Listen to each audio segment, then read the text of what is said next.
My mom left my dad when I was 17, I'm 29 now, and had a new boyfriend literally straight away. We all suspected that she was cheating with this dude beforehand, but there was never any proof, and she even to this day refuses to admit it. She had 2 more kids with this guy. When my mom and dad broke up, I moved out to live with my dad, who had moved back in with his parents. The major reason for this was because she told me to leave as I kept fighting with her new dude. I really did not want to deal with a new guy in my mom's life, and I was really upset that she didn't give a shit about how much pain my dad was in. When she told me to leave, something in me changed, and I am still unable to forgive her. That solidified BC. My 14-year-old sister stayed with my mom for a year and then begged to come and live with my dad because she hated it so much at my mom's place. And my sister and mom were close, so for my sister to feel that way, it must have been bad. Since I was 18, my grandparents kept pushing me to start a business. BC. I liked to tinker and had built a few specialized tools for a niche construction industry that my dad was in, and they saw potential in me. They gave me a lot of money as an investment. Actually, their mortgaged their house, that's much they believed in me, and basically, I majorly lucked out and managed to land some national contracts at 24 that turned into more than a few millions of dollars over a few months when the business boomed. The profit trajectory has risen since then, and basically, I'm living a life I never thought would be for a schmuck like me. I moved my dad, sister, and grandparents out to the East Coast a couple years back, and we've started a new life.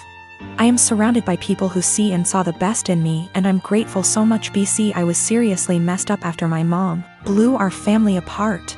For the last couple years or so, my mom has been on my case to reunite with her. She is getting increasingly more insistent that I go visit her and her boyfriend and kids, and keeps trying to guilt trip me because my sister has a much more privileged life now and my younger 2 half-siblings don't. She keeps telling me that even if I don't forgive her, I should look out for the kids as they're innocent in all this. She made her bed and she can lay in it, but the guilt eats me alive sometimes. I just can't forgive her though. I've got cerebral palsy that affects both my legs and 1 arm. That's my official diagnosis, but what you really see is I walk with a limp. I'm a software developer, so job-wise, I don't have any issues. I knew when I was a kid that using my brain is the best way for me to survive on my own without relying on other people. I haven't had the chance to get my driver's license, but according to therapists and doctors, that shouldn't be an issue. That's the background about me. My girlfriend and I have been together for a year. We met back in April 2020 of last year, and we decided to get together in May 2020. I told her about my disability before then, but she wanted to try and make it work. We video call on Discord every day, almost always when we're awake, and recently we've been going on dates. She's more than happy to lend me an arm, and she notices things about me that even I miss myself. Outside of my family, she's the most loving and caring person I know, and she's my motivation to do better and improve myself. Honestly, I never thought I could find someone I trusted enough to share my more negative thoughts and problems.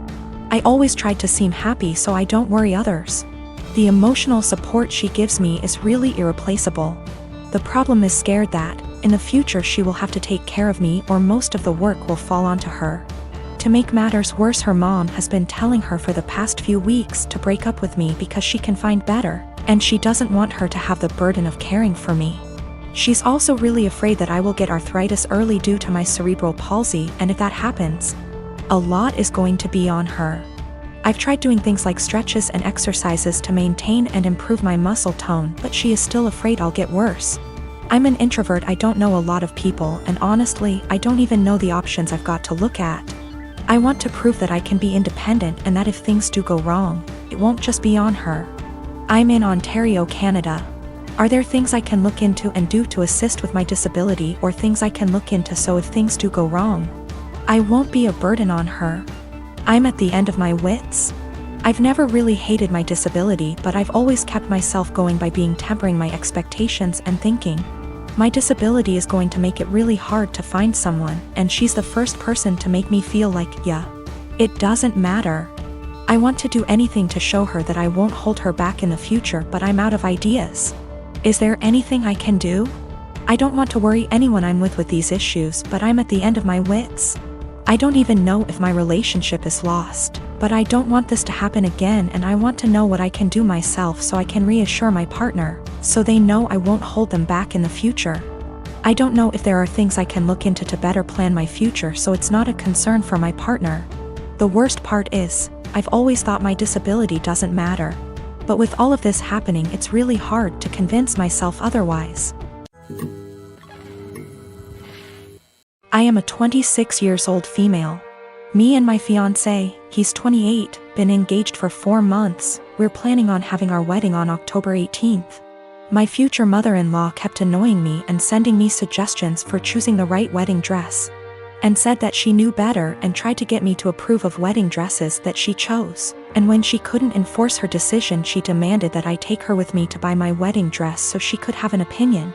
Before I went shopping, I called her to ask if she wanted to come, but started making excuses about how busy she was with my sister-in-law. I went shopping with my mom and I was able to find a really nice dress, although it cost me a little over what I saved up for. But it was worth it. I made some changes to it and it was perfect. It arrived to my apartment at the end of the week. I made sure it was stored in a safe place so it doesn't get ruined. Yesterday, I got back from my mom's house and found that my fiancé wasn't home, neither was the dress. I called him immediately, knowing that he must have taken it to show it to his mom, since she continuously asked to see it and refused to have me send her pictures of it on Facebook. I was so mad when it was confirmed that my fiancé took it to show it to his mom. He said he was gonna be home in 30 minutes. After he went to the supermarket, I waited for longer than I had to, and then when he arrived I ran to get my dress. That was buried underneath grocery bags. I took it to check on it and its zipper was broken, and the dress itself, fabric, was stretched out. I was like, what the happened to it? My mother-in-law must have tried it on, because it looked ruined. The straps were almost loose. I had to call my mother-in-law when my fiancé told me his mom and sister took turns to try it on. I was absolutely livid. She told me she did nothing wrong and that I was making a big deal out of it. She said she'd get a replacement for the broken zipper. But I told her to pay for a new dress since it was stretched out and no longer fitting. She refused and said that I probably wasn't happy with my dress choice and wanted her to pay so I could get a new one. I yelled at her for trying it on and ruining it. That she and my fiancé were responsible for ruining my dress, so they should pay for a new one. It's done, no longer fitting. The straps are in a horrible condition. My mom said she'd pay for fixing it, but I just hate it now that someone else wore it before me. I'm mad at both of them and seriously considering postponing the wedding. My daughter turns 11 in 6 weeks. She has been begging for a Nintendo Switch. Due to poor grades and overall bad attitude, we decided not to get a Switch. Money isn't the issue, it's her behavior. She acts very entitled and she's lying left and right. I just don't feel now is the right time for a Switch. The theft, on Easter, we, my husband, our kids, and myself, are at my husband's aunt and uncle's house. Aunt and uncle have 2 adult children, one of whom is mentally delayed. We'll call her cousin. She functions about a 10 years old level but is in her 40s. She lives in an assisted living apartment and has a job where she gets paid $5 a week. So she doesn't get many upscale things unless they are a gift. Well, cousin had an old Game Boy that she saved up to buy and was playing while we were there. She eventually set it down and moved on to playing a board game with us while the kids ran around playing. My kid decided to be an epic turd and took the Game Boy. She snuck it out of aunt and uncle's by asking if she could go to our car to look for a book she had brought, and stashed it in the glove box. She proceeded to hide the fact that she had the Game Boy for several days, even after being asked where she last saw it. Her opening to come clean when aunt and uncle called and asked if we had seen where cousin might have left it. Due to cousin's challenges, she was utterly distraught over her missing Game Boy. It's one of the few forms of entertainment she has, and she worked hard to have it. I'm disappointed about the thievery, but I'm even more upset over my kid's attitude about being caught. I only found out about it because her sisters ratted her out. Even then, she absolutely refused to tell me the truth and tried to pin it on her sisters. It wasn't until I sat there and thought about it that I knew she was lying to me.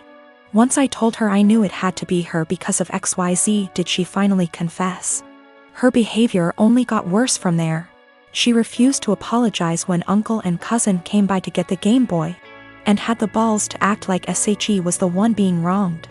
I feel like I need to drop the hammer on her and send the message home that stealing is not okay.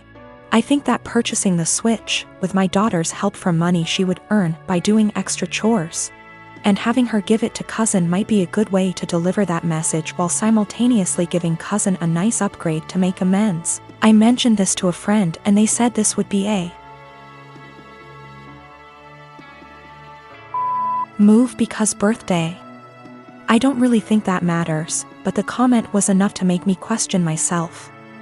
I do intend on giving my kiddo the opportunity to earn a Switch down the line, just not in such close proximity to this incident. Not sure how or when, since I have a to consult, but the opportunity will be provided in some way. Our therapist is of the opinion that my daughter largely has these issues because of the inconsistent co-parenting relationship her bio dad has with my husband and I. My husband and I are big on structure, boundaries, natural consequences, and following through. Her bio dad is the exact opposite of us. He and his family hardly ever tell her no to the things she wants, and give her a ridiculous amount of treats, toys, candy, etc., and this is causing her to be confused, to struggle with our expectations, and express herself negatively. I assure you, we have been addressing these behaviors for quite some time.